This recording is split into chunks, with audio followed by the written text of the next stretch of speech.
ñi may woo naan ma dañ la ko ñaan waxal Ousmane Sonko bu mu def grève de la faim waxal Ousmane Sonko bu mu dugg ci loolu dama leen di laaj Ousmane Sonko position bi mu nekk nii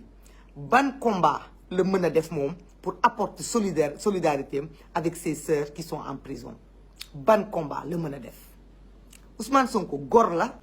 Ousmane Sonko naka lay wootee grève de la faim Cheikh Bara Ndiaye topp ko ci Hannibal Djim topp ko ci Abdoulaye Touré topp ko ci ñeneen ak ñeneen topp ko ci ku ne ci ñoom feebar tey ay jigéenam def grève de la faim fële ba seen ay bakkan commencé nekk ci xottu gerte kenn waxul Sénégal gi yëpp kenn waxu ci yéen ñii di wax Ousmane Sonko bu mu grève añ ngeen ndékk ngeen reer ngeen sax ñenn ñi séeréer yeeg joolaay reer ngeen bu yàgg léegi ngeen bëgg moom mi nga xam ne ba mu wootee démb grève de la faim jigéenam yii ak càmmiñam yii ak